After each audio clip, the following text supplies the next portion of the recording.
Alejandro, hace un par de años vimos al líder norcoreano y al mandatario surcoreano tomarse de la mano, plantar un árbol juntos.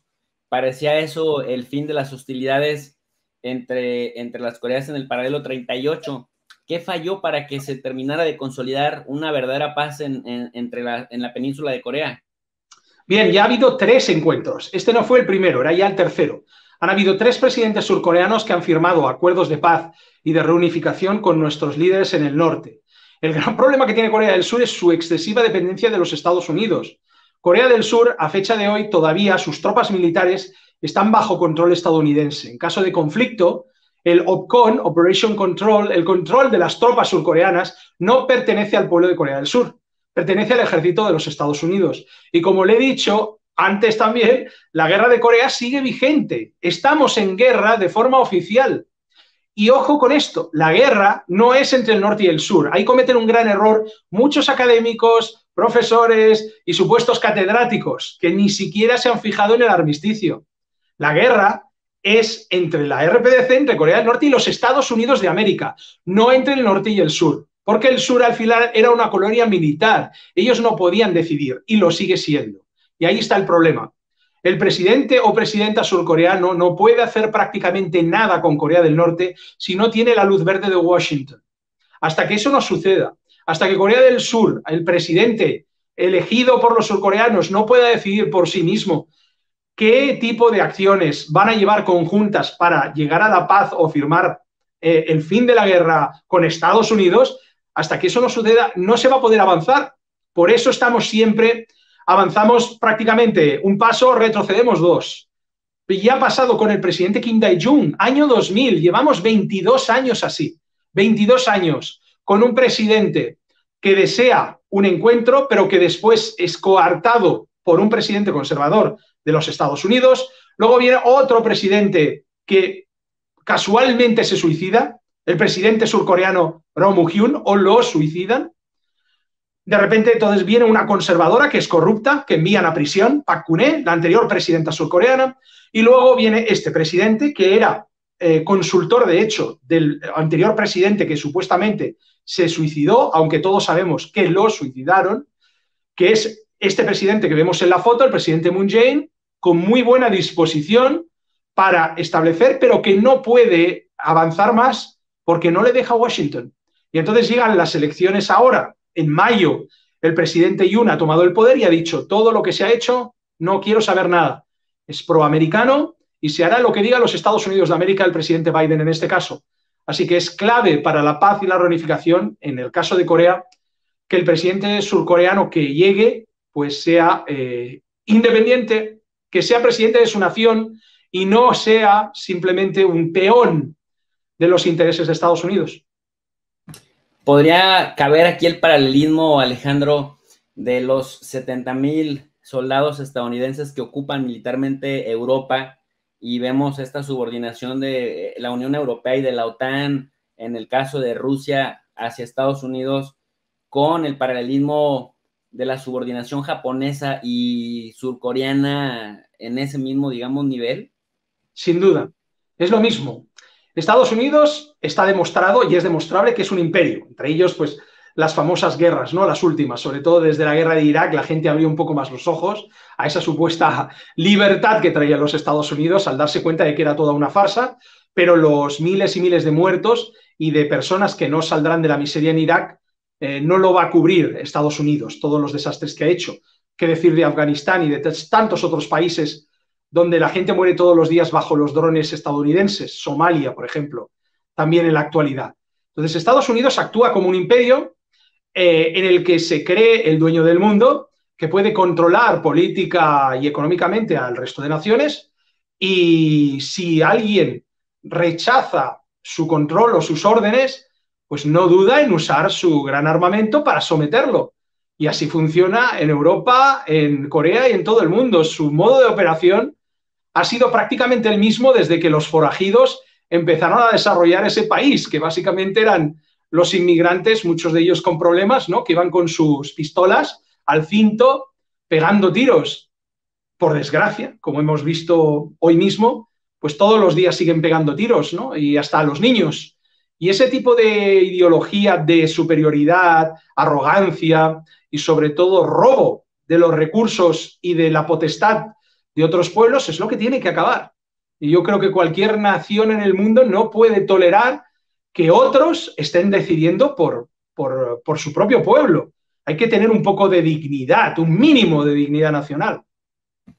Alejandro, por ejemplo, hablando de paralelismos, yo en Europa he notado que hay una rusofobia que coadyuva en la subordinación hacia Estados Unidos para el ataque colectivo contra Rusia. En el caso de Japón, cuando no estaba en buenos términos con Estados Unidos y que terminó pagando el precio con las bombas atómicas de Hiroshima y Nagasaki, cuando Japón ocupó la península coreana allá por 1905, 1910, hasta el fin de la Segunda Guerra Mundial. Ahora, en este momento, en este contexto en donde Japón tiene también cierta libertad para rearmarse, cierta libertad para fortalecerse y para volver a participar en operaciones militares fuera de Japón, ¿quién debería preocuparse más? ¿Corea del Norte o China? ¿O los dos? Bien, yo creo que los dos. A ver, lo que pasa es que China es una gran potencia, es un país tremendamente grande, tanto en número de tropas como en material bélico. Entonces, que Japón pudiera llegar al nivel militar que tiene China, lo veo extremadamente complicado por mucho dinero que tenga, ¿no? Pero Corea, sin ninguna duda, se preocupa el norte y también el sur, porque hasta hoy no ha habido ni compensación ni disculpa formal por todas las atrocidades que hicieron. Mientras que Alemania no solo compensó, reconoció, incluso prohibió el seguir, ¿no?, el nacionalsocialismo, el nazismo, el alabar a la cultura imperialista de Hitler o racial, etcétera. O sea, se hizo, digamos, una limpieza bastante importante a nivel de Alemania de ese tipo de pensamientos racistas e imperiales, de creerse los mejores del mundo y dominar y asesinar a otros por sus diferencias. En Japón no se ha hecho, porque en Japón siguen teniendo a su emperador, se sigue honrando a los héroes de guerra, en este caso racistas, que asesinaron a tantas personas. O sea, se sigue rememorando ese pasado imperial. Es como si ahora Alemania estuviera de forma regular pues realizando festividades públicas a favor del nazismo con la esvástica, ¿no? Entonces, como eso no ha sucedido, significa que no ha habido una limpieza ni tampoco ha habido un arrepentimiento real por parte de Japón hacia el pueblo coreano y, por supuesto, al pueblo filipino y a tantos otros que exterminaron. Corea se toma muy seriamente el rearme de Japón, porque en el futuro no tenemos duda que podrían reanudar ese tipo de pensamiento de imperialista. Y de nuevo, para eso está la familia imperial, que sigue vigente. No son una república específica ahora mismo. En 2014 y en 2016 estuve en Seúl y en algunas ciudades de Corea del Sur y me tocaron manifestaciones, particularmente en la embajada, frente a la embajada de Japón, los miércoles por ahí de las 5 de la tarde. En 2014 y en 2016 me llamó mucho la atención porque empiezo a deducir que es una práctica de cada miércoles a las 5 de la tarde frente a la embajada japonesa, en donde estaban unas ancianas hasta enfrente, había, no sé, unas 5 o 10 mil personas reclamando, exigiendo al gobierno de Japón una disculpa pública por las violaciones sexuales que utilizó el ejército japonés como arma de guerra en la Segunda Guerra Mundial. Y entonces, Alejandro, me percaté yo que en la memoria histórica de los surcoreanos no está nada bien parado Japón, sobre todo porque han sido algo soberbios los japoneses, sobre todo los gobiernos, pues, de no quererse disculpar públicamente porque temen a la obligación de reparar daños a quienes todavía sobreviven a la Segunda Guerra Mundial. ¿Esto tiene algún paralelo también en Corea del Norte? Y aunado a esa pregunta, ¿el rearme de Corea del Sur le debiera preocupar más a Japón o a Corea del Norte? Porque no veo a los coreanos del sur muy contentos todavía con los japoneses. No, a ver, en general Corea del Sur no va a poder armarse o desarrollar su armamento por su dependencia de Estados Unidos, porque los propios Estados Unidos están ocupando Corea del Sur con más de 40.000 tropas y con misiles nucleares norteamericanos bajo la excusa de que tienen que defender a Corea del Sur de Corea del Norte. O sea, es como la mafia. Uno tiene su restaurante, tiene una vida pacífica, pero de repente le viene un mafioso, el ejército de los Estados Unidos, y le dice, oiga, usted necesita nuestra protección. Y el dueño del restaurante le dice, ¿por qué? Si yo tengo mi vida normal aquí, no tengo problema. Y dice, no, no, usted tiene que pagarnos protección para protegernos de nosotros mismos, o sea, de los propios mafiosos, que es como actúa Estados Unidos. Estados Unidos está en Corea del Sur bajo la excusa de que Corea del Norte puede atacar a ese país. Si Corea del Sur tiene un ejército potente, poderoso, ¿qué pintan los Estados Unidos en Corea del Sur? Corea del Sur no es capaz de defenderse a sí misma, porque además está pagando billones en dólares a Estados Unidos para mantener sus tropas. O sea, encima la cara dura del imperio norteamericano no es solo que ocupa una nación extranjera, que fuerza a enfrentarse entre hermanos, entre familiares del norte y del sur, sino que además de eso te obliga a pagar a sus soldados. Por eso Trump estuvo a punto de retirar las tropas, porque quiso que Corea del Sur pagara, no sé si era 500 millones más de dólares. Entonces, como no estaba contento Trump con la cantidad de dinero que pagaba Corea del Sur, que llegó incluso a amenazar con la retirada de tropas, que hubiera sido fantástico, desde luego, que Corea lo hubiera hecho, e incluso, pues como sabe, con Trump se llegaron a determinados acuerdos también con nuestro líder.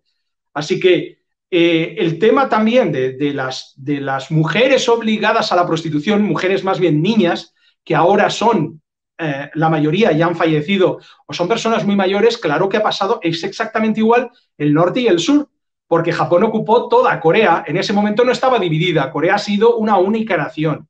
Y cuando Japón ocupa y explota las riquezas o las mujeres de Corea, destruyen la vida. Claro, Corea es una nación y son tanto del norte como del sur.